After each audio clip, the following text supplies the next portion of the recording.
Welcome to Coleman Report Live. I'm Bob Coleman, and we're talking Main Street and the small business lenders who help it grow. We have everyone back today. Lance, who moved from one undisclosed location in Arkansas to another one. Lance, and actually, I shouldn't say that. You're still in your dad's shop. Yeah, I'm still in Radio Shack in Clarksville. I love it. I love it. That's, they say, where are you working out of? A Radio Shack? They go, yeah, didn't they all go out of business 20 years ago? Awesome. Well, hey, the corporate part did, but not the individually. How many Radio Shacks are there left in the United States? I'm not real sure. Quite a few in Arkansas. The corporate-owned stores were in major metropolitan areas. Those are the ones that are bankrupt. The individually owned Radio Shacks still exist and operate. So you'll find them more in a small state like Arkansas than you would, Bob, in L.A. Most of those are probably corporate-owned. I spent many hours of my misspent youth walking the aisles of Radio Shack. Going, oh, this is interesting. What's this do? So good for you. Hey, you know about our certificates? Download those, save those, and we appreciate all your support and your numbers. As I said, Katie is back, undisclosed location in Washington State. We are taking advantage of the virtual things. Let's start off with our webinar. Lance, you're going to do a webinar on 159. We feel this is extremely important with all the stuff going down with the Inspector Generals. Katie's going to talk about class action lawsuits. Real quick, Lance, give a summary of what you're going to be talking about. Well, we're just going to talk about agents, third parties that help small business owners on SBA loans and the appropriate reporting, which is the SBA Form 159. Banks can charge a packaging fee. We're going to talk about how to do that, how to document it on the Form 159. We'll talk about allowable fees and fees that are not allowed. The other thing that's important is understanding the two-master rule, understanding that the fee cannot be charged to the borrower twice by two different parties, and just also understanding all the content of the SBA Form 159, which, Bob, quite often, if an agent was involved and the 159 was not submitted, that's going to cause great problems when you submit a guaranteed purchase package on an SBA loan, or if you're having a on-site or off-site review, can cause significant problems. And just understanding what the borrower is certifying and understanding what you as a participant bank is certifying. Right. Well, very good. We're looking forward to that. Let's see. We love your questions. Let's just go to this question from Tamara Lance before we go to the polls. Curious, do you know if any lenders have received forgiveness for PPP? We've submitted 15 and they are in the same status, i.e. we haven't got a word. Of course, SBA has time to review those. I'm not aware of any lenders who have received forgiveness, who have submitted and received an acknowledgement of forgiveness yet. I'm sure that it will quickly be forthcoming for you, but SBA has to review those as well. Yeah. Our first poll question, do PPP agents, that should be agent fees, need to be disclosed on Form SBA 159?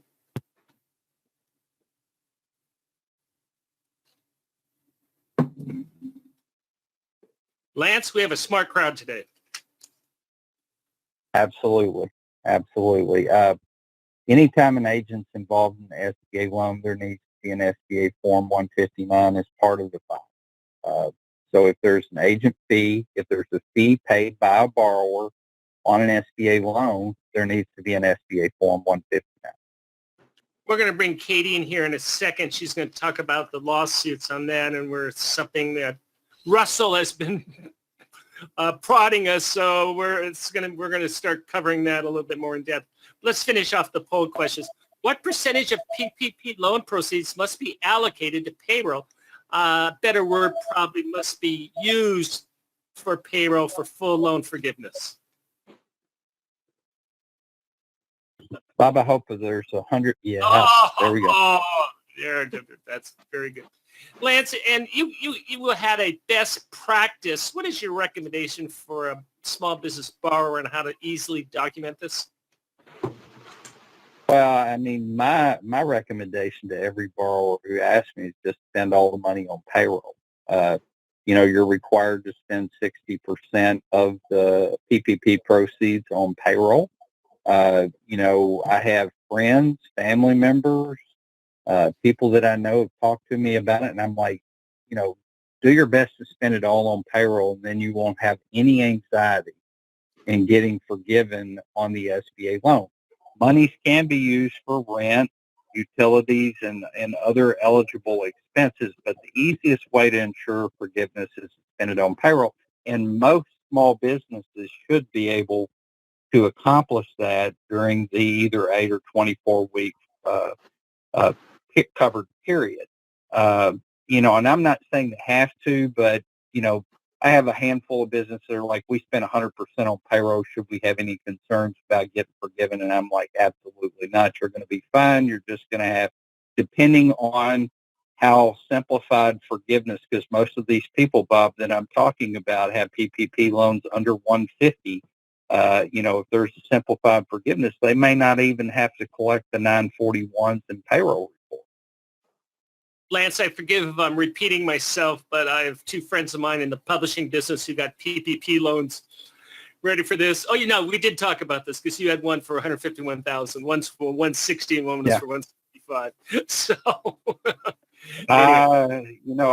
I would hope or wish that there was some wiggle room in it, but I don't think there will be. I think it's going to be a drop dead 150. Yeah, I agree. Hey, last poll question. Then I'm going to bring Katie into the conversation. And the pause means, there we go. Are you concerned about the PPP class action lawsuits? And as I said, we're going to start covering this. And let's see what the responses are. Fair enough. I would expect a little bit more. I know they're going after some of the larger lenders. Katie, why don't you give us a PPP class action lawsuit 101 and where are we? And go ahead. So obviously we've seen a lot of these cases start to pop up, especially in the first couple of months of COVID and of this PPP program. Especially we're seeing these larger banks and lenders, JP Morgan Chase, Citigroup, Bank of America, Wells Fargo, those have all seen these cases, and also some of the smaller ones that did a lot of PPP loans are also getting looped into some of these class action lawsuits. What the lawsuits are claiming is that the agent fees are either not getting paid or getting paid extremely late. And part of the reason for that is the banks and lending institutions are claiming that there was no relationship built between them and the agent. There was no contract there. And so that therefore they either don't owe as much or they don't owe anything in lender fees. That kind of idea and thinking has been sort of confirmed by the Treasury Secretary that the intent of this program was to have the agents and the lending institution work together to create a fee agreement. But of course, if they do need to get paid if they were supposed to be paid. What they're doing to try to get these cases to really go through is they're also looping them in with other claims such as unfair business practices or especially loan prioritization. A lot of places, borrowers are saying that, the bank prioritized their own clients or certain people in order to get larger fees, and that's how they're trying to get these to really go through. Katie, who are the primary plaintiffs on this? You have here the defendants of the large Wall Street banks. Who's primarily bringing these lawsuits against the larger Wall Street banks? I don't know off the top of my head. I know that they are trying to group the agents and the borrowers in this, but I don't know the names off the top of my head. No worries, but we'll follow this. Hey, we got some, let's go to the Motley Fool thing. I'm a big fan of the Motley Fool, pretty well down to earth, but they had a headline this morning which shocked me, which I thought was, and it is wrong, the headline has nothing to do with the content. It says, got a PPP loan. Here's why you won't be eligible for full forgiveness. And they tell you that you are. The thing that I don't like about this is they say there's a rumor that it could be less than $20,000. Lance, I've never heard that number, and I don't know where they got that number.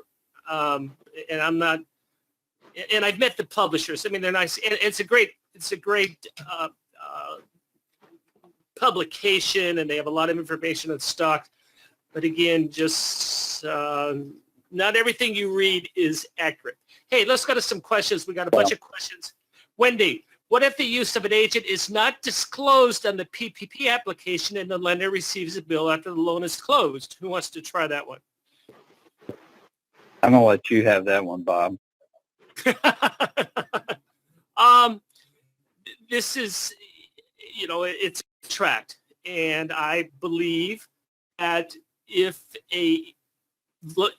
there's a referral fee to the lender, like anything else, you should say, hey, refer this to, and we're going to do the application, but our fee is X. Do you have a problem paying that? I believe there's an issue where all of a sudden I'm doing this work and I've never disclosed to the lender what my fees are. Now, in the regulation, it says what we can charge, but again, those are maximums, and that does not necessarily make a contract between the applicant and the lender. So that's my take. Katie, what is yours? Just reading through all of this, I think you're probably right on with that. I think they're probably going to want to make sure that you have a paper trail on what you do decide to do, make sure that you keep track of if you've made one decision with one agent, make sure that you keep consistent, or at least keep, again, a paper trail if you did make a different decision on how you're handling it. Because that way, if you're ever audited or if it's ever checked, then you'll have proof of what you did. Tamara follows up with her question, says, thank you. Just saw that SBA will not provide forgiveness until the forgiveness portal has been confirmed and published the EIDL advance info. I think that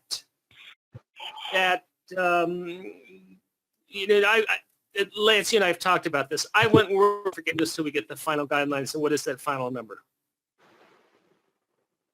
You're talking about once we get the final guidelines in terms of submission. I'm not encouraging borrowers to jump and apply at this point. Part of it's because I think we're going to have simplified forgiveness, and that's going to probably cover 90% of the PPP loans that are out there. So why struggle when you still got a little time on your side and simplified forgiveness is on its way? Vicky asked a question right up your piece, Lance. I was told by SBA that PPP fees paid to accountants did not require Form 159. I would rely, because it's kind of hard. If SBA told you that, then I would rely on that. Well, I would document. I think they're talking about. I would document myself. Yeah, but I because think they're also. I'm letting you talk. Here's an example, Bob. On a normal SBA loan, an accountant preparing financial statements, and they charge the borrower, that doesn't have to be reported.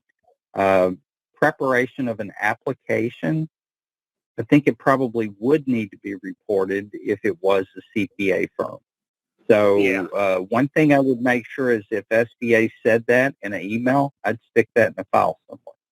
Yeah, because that goes contrary against all the 159 rules. You can have an attorney prepare a package. You can have a CPA prepare a package, but it needs to be disclosed. If you're providing normal CPA function, auditing functions, legal advice, those do not have to be disclosed. But remember, anything, now this is sort of a quasi murky thing, but anything where the borrower has to pay a fee, SBA wants to know what that is. Now, in this particular instance, SBA is paying the fee, but the same rules apply. Correct, Lance? That is correct. Brookshire asks, is the forgiveness gotcha the idle advance SBA wants you to deduct? I'm not, I'm going to hold off on that. I'm a little confused myself. Okay. Maybe make it a little bit easier for me to understand, Brookshire, then we'll go ahead and answer that tomorrow.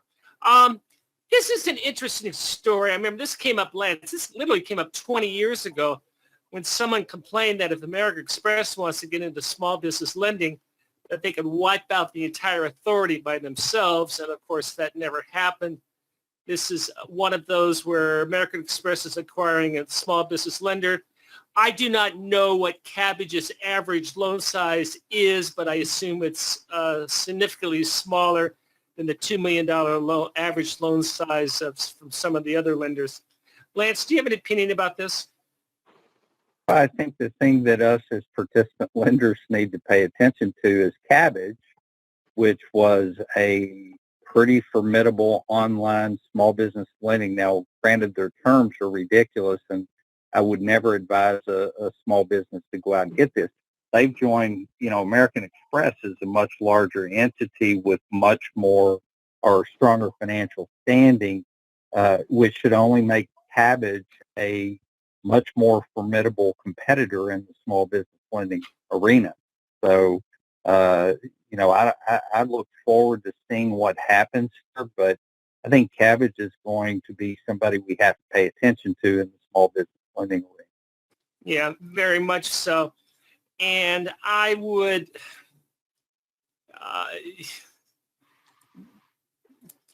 let's define ridiculous before I start getting nasty letters. I would say ridiculous. Yeah. Oh, I'm sorry. That's okay. Oh, well, some of the terms, the interest rate. I'm sorry. The interest rates typically are significantly higher than an SBA loan.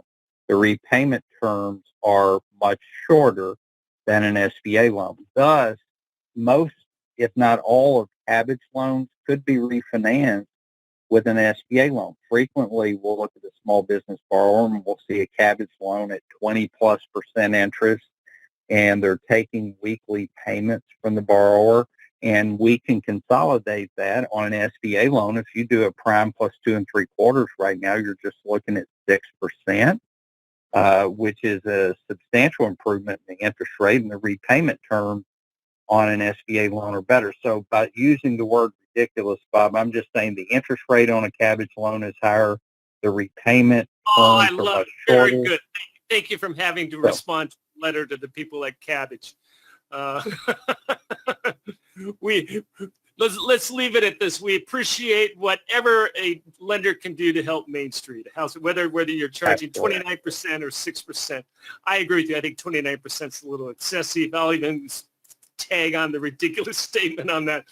But and the thing is, Bob, this money is accessible. One of the things that Cabbage brings to the table, a small business can pop on here, fill out an application, and within a day probably have money in their account. So one of the things that they bring to the table, if you're not afraid of it, absolutely. Okay, Vicky follows up. She says, I was told the reason why the 159 wasn't required is because the borrower isn't paying the fee.